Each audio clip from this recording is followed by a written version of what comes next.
Vous cherchez à occuper votre temps pendant la semaine de relâche? Voici un top 5 jeux de société 7 ans et plus.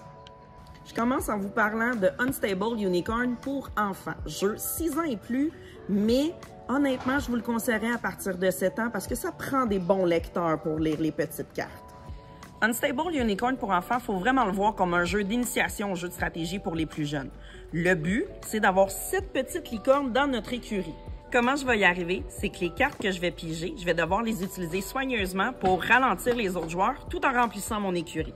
Le premier qui a 7 licornes dans son écurie remporte la partie. Yum Pirate, jeu 7 en plus, inspiré du célèbre Yum et de Battleship. Le but de Yum Pirate est de couler le bateau des autres et être le dernier pirate survivant. Comment est-ce qu'on va y arriver? C'est que la combinaison de nos dés va nous faire soit attaquer le bateau des autres ou bien réparer le nôtre. Skyjo, jeu de cartes familiales, 8 ans plus.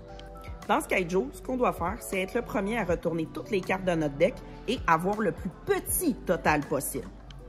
Pour y arriver, ce que je dois faire, c'est faire des choix qui vont m'avantager, soit en pigeant des cartes, soit en interchangeant des cartes dans la défausse. Donc, exemple, ici, j'ai un 10, je le veux vraiment pas.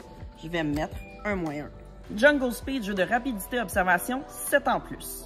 Dans Jungle Speed, ce que vous devez faire, c'est lorsque c'est votre tour, si vous déposez une carte qui a un lien soit par la forme ou par la couleur, vous devez être le premier à attraper le totem. Le premier qui se débarrasse de toutes ces cartes a gagné. Notre classique labyrinthe, mais avec une édition coopérative, 8 ans plus. Donc, Labyrinthe Team est un jeu coopératif de plateau dans lequel on doit agir tous ensemble pour être capable d'aller chercher nos 24 pièces magiques.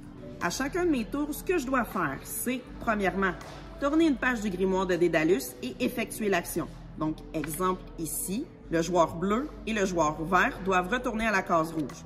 Bleu, vert, case rouge. Ensuite, je dois utiliser mes sorts pour être capable d'aller chercher mes pièces magiques. On doit donc retrouver nos pièces magiques avant que toutes les pages du grimoire de Dédalus ne soient retournées. On vous souhaite plein de plaisir en famille pour la semaine de relâche.